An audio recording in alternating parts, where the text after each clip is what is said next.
ही गोष्ट आहे सत्तेची नाही, ही गोष्ट आहे जबाबदारीची. ही कथा आहे अशा नेतृत्वाची जे शब्दांपेक्षा कृतीवर विश्वास ठेवतं. महाराष्ट्राच्या मातीशी नातं जपणारा, लोकांच्या प्रश्नात स्वतःला झोकून देणारा आणि भविष्याचा विचार आजच करणारा नेता. आज आपण पाहणार आहोत एका व्यक्तिमत्वाचा प्रवास ज्याने निर्णयांना गती दिली आणि विकासाला दिशा दिली. ही केवळ राजकीय कथा नाही, ही महाराष्ट्राच्या घडणीची कहाणी आहे. आपण पाहत आहात माझी शाळा, जिथे विचार घडतात, इतिहास समजतो आणि भविष्याची शाळा भरते. इतिहास नेहमीच मोठ्या भाषणांनी घडत नाही. काही इतिहास शांत निर्णयांनी, ठाम भूमिकांनी आणि अखंड कामाने घडतो. अजित पवार जीवन प्रवास, संघर्ष ते नेतृत्व. एका नेत्याची कहाणी ही गोष्ट आहे, सत्तेची नाही, ही गोष्ट आहे जबाबदारीची. ही कथा आहे अशा नेतृत्वाची जे शब्दांपेक्षा कृतीवर विश्वास ठेवतं. महाराष्ट्राच्या मातीशी नातं जपणारा, लोकांच्या प्रश्नात स्वतःला झोकून देणारा आणि भविष्याचा विचार आजच करणारा नेता. आज आपण पाहणार आहोत एका व्यक्तिमत्वाचा प्रवास ज्याने निर्णयांना गती दिली आणि विकासाला दिशा दिली. ही केवळ राजकीय कथा नाही, ही महाराष्ट्राच्या घडणीची कहाणी आहे. आपण पाहत आहात माझी शाळा, जिथे विचार घडतात, इतिहास समजतो आणि भविष्याची शाळा भरते. महाराष्ट्राच्या समाजमनाची नाडी ओळखणारा नेता. महाराष्ट्राच्या राजकीय इतिहासात काही नेतृत्व अशी असतात जी केवळ पदांमुळे नव्हे तर त्यांच्या कार्यशैलीमुळे अजरामर होतात. अशाच नेतृत्वांपैकी एक प्रभावी नाव म्हणजे आदरणीय श्री अजित पवार. ते केवळ एक राजकारणी नाहीत, तर महाराष्ट्राच्या समाजमनाची नाडी अचूक ओळखणारे संवेदनशील नेतृत्व आहेत. सर्वसामान्य माणसाच्या वेदना, अपेक्षा आणि गरजा समजून घेण्याची त्यांची क्षमता विलक्षण आहे. दिवसाचे 16 ते 17 तास लोकांसाठी उपलब्ध राहणं ही त्यांची काम करण्याची पद्धत आहे. सत्ता असो वा नसो, लोकांशी थेट संपर्क ठेवणं त्यांनी कधीही सोडलं नाही. लोकांच्या प्रश्नांपासून दूर न जाता ते त्या प्रश्नांच्या मध्यभागी उभे राहतात. याच कारणामुळे अजित पवार हे नाव सामान्य माणसासाठी विश्वासाचं प्रतीक बनलं आहे. महाराष्ट्राच्या राजकीय क्षितिजावर अजित पवार म्हणजे धारदार निर्णय घेणारी तरपती तलवार आहे. ते निर्णय घेताना भावनांपेक्षा वास्तवाला प्राधान्य देतात. प्रशासन गतिमान नसेल तर विकास खुंटतो, ही त्यांची ठाम भूमिका आहे. म्हणूनच ते वेळेच्या काटेकोरपणासाठी ओळखले जातात.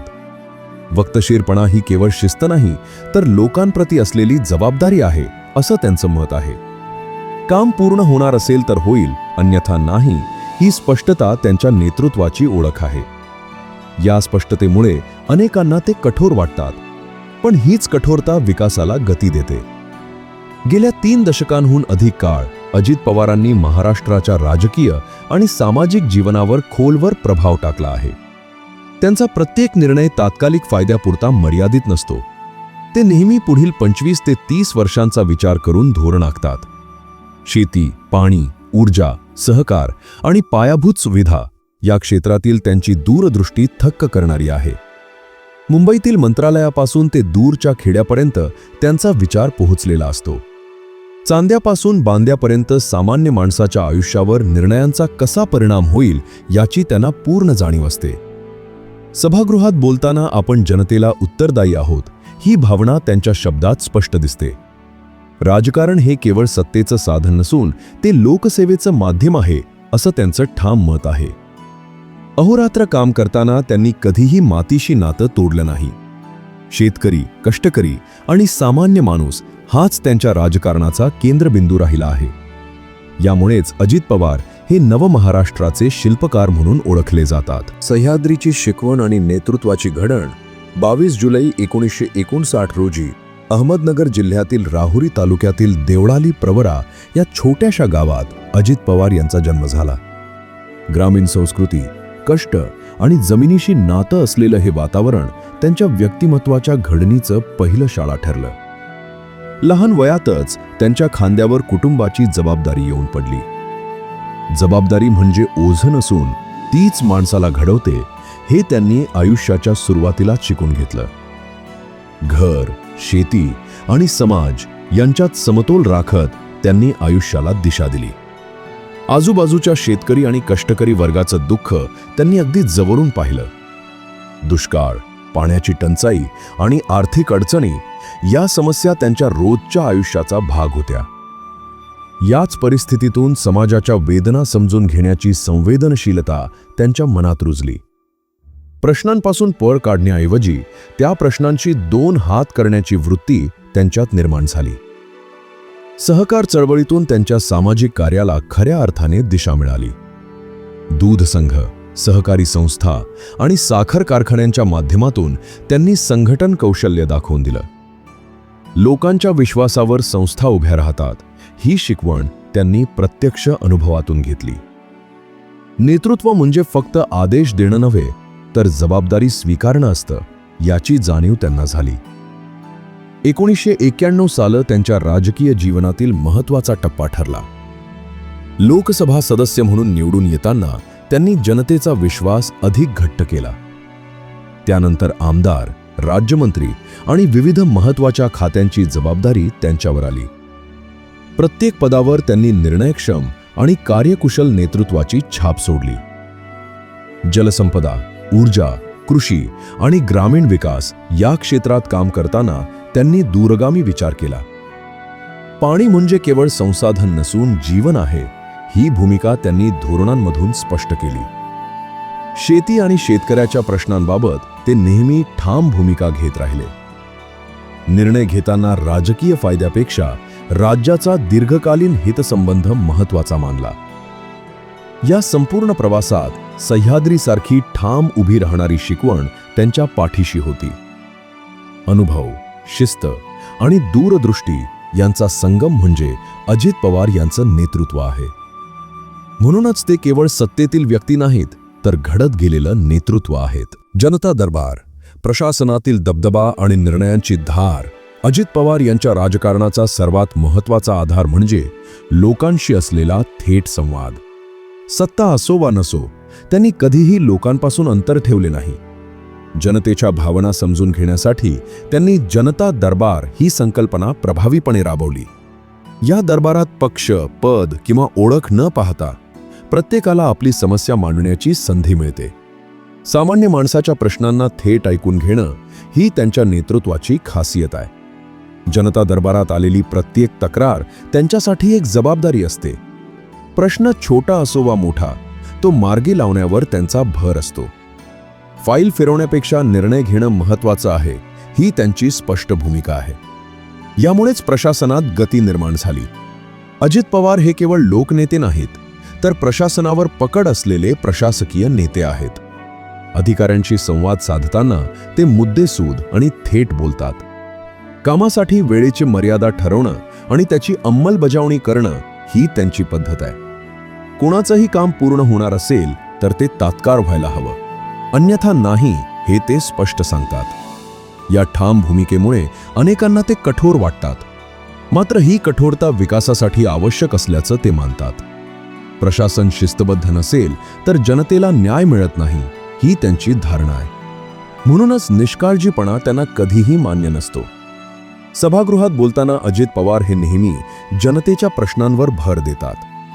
आपण ज्या जनतेच्या पाठिंब्यावर उभे आहोत त्या जनतेला उत्तरदायी आहोत ही भावना त्यांच्या भाषणातून दिसते.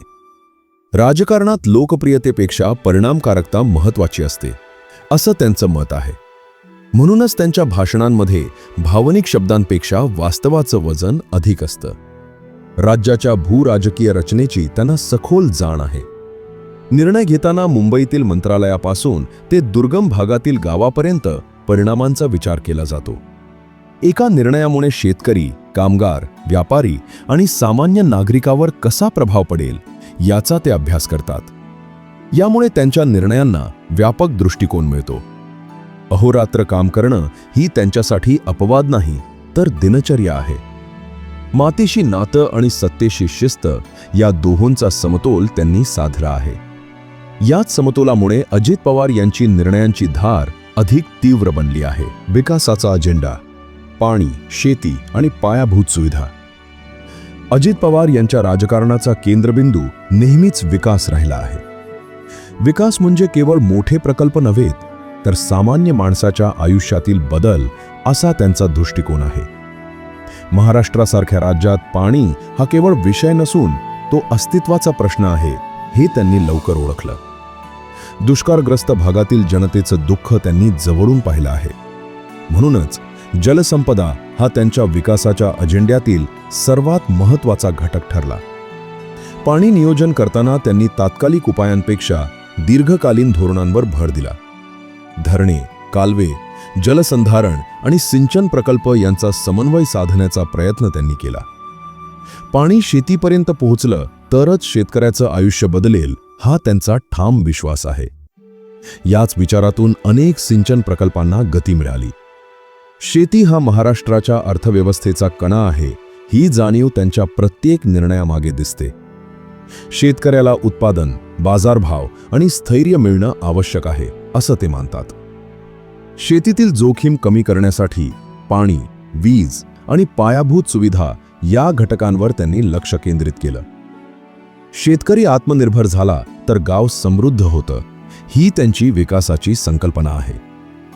ऊर्जा क्षेत्रातही त्यांनी वास्तववादी धोरण स्वीकारलं. वीज टंचाईमुळे उद्योग, शेती आणि दैनंदिन जीवनावर होणारा परिणाम त्यांनी ओळखला. म्हणूनच ऊर्जा उत्पादन आणि वितरण व्यवस्थेला बळकटी देण्यावर त्यांनी भर दिला. ऊर्जा उपलब्ध असेल तर विकासाला वेग मिळतो ही त्यांची भूमिका आहे. पायाभूत सुविधा म्हणजे विकासाची पायरी आहे असं अजित पवार मानतात. रस्ते, पूल, सिंचन व्यवस्था, औद्योगिक क्षेत्र आणि शहरी सुविधा यांचा त्यांनी एकत्रित विचार केला. ग्रामीण आणि शहरी विकास यांच्यातील दरी कमी करणं हा त्यांच्या धोरणांचा उद्देश राहिला. विकास हा केवळ शहरांपुरता मर्यादित न राहता गावागावात पोहोचला पाहिजे असं त्यांचं मत आहे. या सर्व प्रकल्पांमध्ये निर्णय घेताना त्यांनी राजकीय लोकप्रियतेपेक्षा परिणामकारकतेला महत्त्व दिलं. कठीण निर्णय घ्यावे लागले तरी राज्याच्या भविष्यासाठी ते आवश्यक असल्याचं त्यांनी मान्य केलं. याच ठामपणामुळे विकासाच्या वाटचालीत अडथळे दूर झाले. पाणी, शेती आणि पायाभूत सुविधा या 3 स्तंभांवर उभा असलेला त्यांचा विकासाचा अजेंडा महाराष्ट्राच्या भविष्यासाठी दिशा दाखवतो. सहकार संस्था आणि विश्वासाची उभारणी. महाराष्ट्राच्या सामाजिक आणि आर्थिक रचनेत सहकार चळवळीला अनन्यसाधारण महत्त्व आहे. अजित पवार यांच्या नेतृत्वाचा पाया याच सहकार संस्कृतीत खोलवर रुजलेला आहे. सहकार म्हणजे केवळ संस्था चालवणं नव्हे तर लोकांचा विश्वास जपणं ही त्यांची धारणा आहे. या विश्वासावरच मजबूत संस्था उभ्या राहतात असं ते नेहमी सांगतात.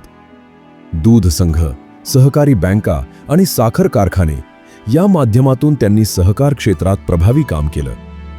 या संस्थांमध्ये काम करताना त्यांनी पारदर्शकता आणि शिस्त यांना सर्वोच्च स्थान दिलं.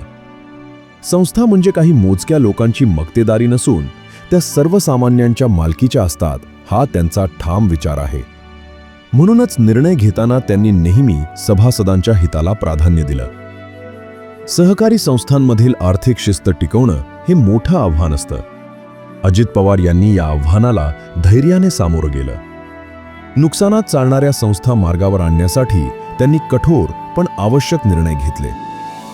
या निर्णयांमुळे काही वेळा टीका झाली, पण संस्थांची विश्वासार्हता वाढली. सहकार क्षेत्रात काम करताना त्यांनी ग्रामीण भागातील नेतृत्व घडवण्यावर भर दिला. स्थानिक कार्यकर्ते, तरुण आणि शेतकरी यांना जबाबदाऱ्या देऊन त्यांनी नेतृत्वाची नवी पिढी तयार केली. संस्था चालवताना अनुभव आणि नव्या विचारांचा समतोल साधणं आवश्यक आहे हे त्यांनी दाखवून दिलं. सहकार हा केवळ आर्थिक विकासाचा मार्ग नसून सामाजिक एकोपा निर्माण करणारी प्रक्रिया आहे असं अजित पवार मानतात. या प्रक्रियेतून गावागावात विश्वास, एकजूट आणि आत्मनिर्भरता निर्माण होते. सहकारी संस्थांमुळे ग्रामीण भागात रोजगाराच्या संधी वाढल्या. यामुळेच अनेक कुटुंबांच्या आयुष्यात स्थैर्य आलं. बँकिंग आणि वित्तीय क्षेत्रात काम करताना त्यांनी शिस्तबद्ध प्रशासनावर भर दिला. ठेवीदारांचा पैसा सुरक्षित राहणं हेच कोणत्याही बँकेचं प्रमुख कर्तव्य आहे ही त्यांची ठाम भूमिका आहे. म्हणूनच आर्थिक निर्णय घेताना त्यांनी जोखीम आणि जबाबदारी यांचा समतोल राखला. सहकाराच्या माध्यमातून अजित पवार यांनी केवळ संस्था उभ्या केल्या नाहीत, तर लोकांच्या मनात विश्वासाची पायाभरणी केली. हा विश्वासच त्यांच्या दीर्घकाळच्या नेतृत्वाचा सर्वात मोठा भांडवल ठरला आहे. सभागृहातील भूमिका, वक्तृत्व आणि उत्तरदायित्व. लोकशाहीमध्ये सभागृह हे केवळ चर्चा करण्याचं व्यासपीठ नसून जनतेच्या आवाजाचं प्रतिबिंब असतं. अजित पवार यांच्यासाठी सभागृह म्हणजे जबाबदारीची जागा आहे. ते बोलताना नेहमी लक्षात ठेवतात की आपण ज्या जनतेच्या पाठिंब्यावर उभे आहोत त्या जनतेला उत्तर देणं आपलं कर्तव्य आहे. म्हणूनच त्यांच्या भाषणांमध्ये दिखाऊपणा नसून वास्तवाची धार असते. सभागृहात अजित पवार मुद्देसूद आणि थेट बोलण्यासाठी ओळखले जातात. अनावश्यक शब्दांपेक्षा ठोस मुद्दे मांडणं ही त्यांची शैली आहे. राजकीय लोकप्रियतेपेक्षा परिणामकारक निर्णय महत्त्वाचे असतात असं ते स्पष्टपणे सांगतात. यामुळेच त्यांचं वक्तृत्व गंभीर आणि वजनदार ठरतं.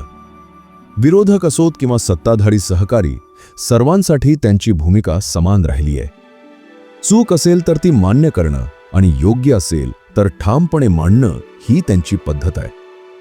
सभागृहात गोंधळ किंवा राजकीय नाट्य निर्माण करण्यापेक्षा प्रश्न मार्गी लावणं त्यांना अधिक महत्त्वाचं वाटतं. अजित पवार हे चर्चेपेक्षा निर्णयांवर विश्वास ठेवणारे नेते आहेत. सभागृहात घेतलेले निर्णय केवळ कागदावर न राहता जमिनीवर उतरले पाहिजेत ही त्यांची भूमिका आहे. म्हणूनच त्यांनी अनेक वेळा प्रशासनाला थेट सूचना दिल्या. शेती, पाणी, ऊर्जा, अर्थकारण आणि ग्रामीण विकास यासारख्या विषयांवर त्यांची पकड स्पष्ट दिसते. या विषयांवर बोलताना ते आकडे, अनुभव आणि वास्तव यांचा समतोल साधतात. यामुळेच त्यांच्या भाषणांना केवळ राजकीय नव्हे तर प्रशासकीय वजनही लाभतं. सभागृहातील त्यांची उपस्थिती अनेक वेळा चर्चेचा केंद्रबिंदू ठरते. कारण ते बोलतात तेव्हा केवळ टीका करत नाहीत तर पर्यायही सुचवतात. समस्या मांडणं जितकं महत्त्वाचं आहे तितकंच उपाय सांगणं आवश्यक आहे असं ते मानतात. उत्तरदायित्व ही केवळ शब्दांपुरती मर्यादित नसून ती कृतीत दिसली पाहिजे ही त्यांची ठाम भूमिका आहे. म्हणूनच सभागृहात दिलेल्या शब्दांची पूर्तता करणं ते स्वतःची जबाबदारी मानतात. जनतेचा विश्वास टिकवण्यासाठी प्रामाणिकपणा आवश्यक आहे यावर त्यांचा ठाम विश्वास आहे. सभागृहातली ही स्पष्ट, थेट आणि जबाबदार भूमिका अजित पवार यांना वेगळं स्थान देते. लोकशाहीत परिणामकारक नेतृत्व कसं असावं याचं ते जिवंत उदाहरण आहेत. वक्तशीरपणा, शिस्त आणि कामाचा वेग. अजित पवार यांच्या नेतृत्वाची सर्वात खळक ओळख म्हणजे वक्तशीरपणा. वेळेचा आदर म्हणजे लोकांचा आदर ही त्यांची ठाम धारणा आहे. राजकारणात वेळेला किंमत नसते अशी समजूत त्यांनी कधीच मान्य केली नाही. कामासाठी दिलेला प्रत्येक क्षण महत्त्वाचा असतो असं ते नेहमी सांगतात. त्यांचा दिवस पहाटेच सुरू होतो. बैठका, दौरे, फाईल्स आणि निर्णय यांचा ठरलेला क्रम ते काटेकोरपणे पाळतात. कोणतंही काम वेळेत पूर्ण व्हायला हवं यावर त्यांचा कटाक्ष असतो. विलंब म्हणजे निष्काळजीपणा आणि निष्काळजीपणा म्हणजे जनतेशी अन्याय असं ते मानतात. प्रशासनात शिस्त नसेल तर विकास रखडतो ही त्यांची ठाम भूमिका आहे. म्हणूनच अधिकाऱ्यांकडून ते वेळेचं काटेकोर पालन अपेक्षित ठेवतात. कामासाठी स्पष्ट डेडलाईन ठरवून त्याची पूर्तता तपासणं ही त्यांची कार्यपद्धती आहे. डेडलाईन पाळली गेली नाही तर कारण विचारलं जातं. अजित पवार यांच्या कामाच्या वेगामुळे अनेक प्रकल्पांना गती मिळाली. वर्षानुवर्ष प्रलंबित असलेली कामं मार्गी लागली. फक्त घोषणा करून थांबण्याऐवजी प्रत्यक्ष अंमलबजावणीवर त्यांनी भर दिला. काम सुरू झालं म्हणजे ते पूर्ण होईपर्यंत लक्ष ठेवणं ही त्यांची शैली आहे. त्यांचा हा वेग अनेकांना कठोर वाटतो. मात्र विकासासाठी गती आवश्यक आहे असं ते स्पष्टपणे सांगतात. वेळेत निर्णय घेतला नाही तर संधी हातातून निसटते ही त्यांची ठाम समज आहे. वक्तशीरपणा हा केवळ वैयक्तिक गुण नसून प्रशासनाची संस्कृती असली पाहिजे असं अजित पवार मानतात. म्हणूनच त्यांनी कामाच्या पद्धतीत शिस्त आणण्याचा सातत्याने प्रयत्न केला. या शिस्तीमुळे प्रशासनात उत्तरदायित्वाची भावना निर्माण झाली. राजकारणात कामाचा वेग आणि शिस्त यांचा समतोल साधणं सोपं नसतं. अजित पवार यांनी हा समतोल सातत्याने राखला आहे. म्हणूनच ते केवळ निर्णय घेणारे नेते नाहीत तर निर्णय पूर्ण करणारे नेते म्हणून ओळखले जातात. वेळ, शिस्त आणि कामाचा वेग या तीन घटकांवर उभं असलेलं त्यांचं नेतृत्व महाराष्ट्राच्या प्रशासनाला नवी दिशा देणारं ठरलं आहे. विरोध, टीका आणि कठोर निर्णयांची किंमत राजकारणात ठाम भूमिका घेतली की विरोध अटळ असतो. अजित पवार यांच्या नेतृत्वालाही टीका आणि विरोधाचा सामना करावा लागला आहे. कठोर निर्णय घेताना लोकप्रियतेची किंमत मोजावी लागते याची त्यांना पूर्ण जाणीव आहे. तरीही त्यांनी कधीही निर्णय घेण्यापासून माघार घेतली नाही. विकासाच्या प्रक्रियेत प्रत्येक निर्णय सर्वांना आवडेलच असं नाही. काही निर्णय तात्काळ फायद्याचे नसतात, तर दीर्घकालीन हितासाठी घेतलेले असतात. अशा निर्णयांमुळे गैरसमज, टीका आणि राजकीय आरोप होतात. मात्र निर्णय योग्य असतील तर काळच त्यांचं समर्थन करतो असा त्यांचा विश्वास आहे. अजित पवार हे टीकेला घाबरणारे नेते नाहीत. टीका ऐकून घेतली पाहिजे, पण निर्णय बदलण्यासाठी दबावाला बळी पडू नये ही त्यांची भूमिका आहे. विरोधकांच्या आरोपांना भावनिक उत्तर देण्याऐवजी त्यांनी कामातून उत्तर दिलं. परिणाम दिसू लागले की टीका आपोआप शांत होते हा त्यांचा अनुभव आहे. काही वेळा कठोर निर्णयांमुळे तात्पुरता रोष निर्माण होतो. मात्र प्रशासन, अर्थकारण आणि विकास यामध्ये शिस्त आणण्यासाठी हे निर्णय आवश्यक असतात. लोकप्रियतेपेक्षा जबाबदारी महत्त्वाची आहे ही त्यांची ठाम धारणा आहे. सत्तेचा उपयोग सोपा मार्ग निवडण्यासाठी नव्हे तर योग्य मार्ग निवडण्यासाठी करावा असं ते मानतात. विरोधाच्या काळातही त्यांनी संयम सोडला नाही. राजकारणात संयम आणि स्थैर्य ही मोठी शक्ती असते हे त्यांनी दाखवून दिलं. अडचणींच्या काळातही कामाचा वेग कमी होऊ दिला नाही. हीच सातत्याची वृत्ती त्यांच्या नेतृत्वाला वेगळं स्थान देते. टीका आणि संघर्षातूनच नेतृत्व अधिक प्रगल्भ होतं. प्रत्येक आव्हानातून त्यांनी अनुभव घेतला. हा अनुभव त्यांच्या निर्णयांमध्ये अधिक स्पष्टता आणणारा ठरला. म्हणूनच काळ जसजसा पुढे गेला तसतशी त्यांच्या निर्णयांची परिणामकारकता अधिक ठळक झाली. राजकारणात कठोर निर्णयांची किंमत असते, पण त्या किंमतीमधूनच भविष्य घडतं. अजित पवार यांनी ही किंमत स्वीकारली आणि पुढे चालत राहिले. याच ठामपणामुळे ते संकटांमध्येही न डगमगणारे नेतृत्व म्हणून ओळखले जातात. नेतृत्वाची शैली, व्यक्तिमत्व आणि लोकांशी नातं. नेतृत्व केवळ निर्णयांमधून नव्हे तर वागण्यातून ओळखलं जातं. अजित पवार यांची नेतृत्व शैली ठाम, थेट आणि स्पष्ट आहे. ते शब्दांपेक्षा कृतीवर अधिक विश्वास ठेवतात. म्हणूनच त्यांचं व्यक्तिमत्व अनेकदा कठोर वाटतं, पण ते परिणामकारक ठरतं. लोकांशी बोलताना औपचारिकतेपेक्षा वास्तवाला ते अधिक महत्त्व देतात. खोट्या आश्वासनांपेक्षा स्पष्ट भूमिका मांडणं त्यांना योग्य वाटतं. सामान्य माणसाला भ्रमात ठेवण्यापेक्षा सत्य सांगणं हीच खरी लोकसेवा आहे असा त्यांचा विश्वास आहे. यामुळेच काही वेळा ते स्पष्ट बोलणारे तर काही वेळा कडक वाटतात. अजित पवार लोकांची नातं जपताना अंतर ठेवत नाहीत. कार्यकर्ता असो वा शेतकरी, अधिकारी असो वा सामान्य नागरिक, ते सर्वांशी थेट संवाद साधतात. लोकांच्या प्रश्नांमध्ये स्वतःला गुंतवून घेणं ही त्यांची कार्यपद्धती आहे. म्हणूनच लोकांना वाटतं की हा नेता आपल्यातीलच आहे. त्यांच्या व्यक्तिमत्वात भावनिक दिखाऊपणा कमी आणि व्यावहारिक विचार अधिक आहे. समस्या समजून घेताना भावना महत्त्वाच्या असतात, पण उपाय करताना व्यवहार महत्त्वाचा असतो असं ते मानतात. याच संतुलनामुळे त्यांचे निर्णय टिकाऊ ठरतात. संकटाच्या वेळी अजित पवार शांत राहतात. गोंधळ, घबराट किंवा भावनिक प्रतिक्रिया देण्याऐवजी ते परिस्थितीचा अभ्यास करतात. नेतृत्व म्हणजे कठीण वेळी स्थैर्य देणं ही त्यांची भूमिका आहे. यामुळेच प्रशासन आणि जनतेला विश्वास वाटतो. ते लोकप्रियतेचा पाठलाग करणारे नेते नाहीत. लोकप्रियता ही परिणामांची उपज असावी, निर्णयांची दिशा नव्हे असं त्यांचं मत आहे. म्हणूनच ते नेहमी दीर्घकालीन हिताचा विचार करतात. तात्कालिक टाळ्यांपेक्षा भविष्यातील स्थैर्य त्यांना अधिक महत्त्वाचं वाटतं. अजित पवार यांचं नेतृत्व व्यक्तिमत्वाच्या दिखाव्यापेक्षा कामाच्या परिणामांवर उभं आहे. त्यांची शैली सर्वांना आवडेलच असं नाही, पण ती प्रभावी आहे. लोकशाहीत वेगवेगळ्या शैली असतात आणि अजित पवार यांची शैली ठामपणाची आहे. याच ठाम, स्पष्ट आणि परिणामकारक नेतृत्वामुळे ते लोकांशी एक वेगळं नातं निर्माण करू शकले आहेत. हे नातं केवळ भावनांवर नव्हे तर विश्वासावर उभं आहे.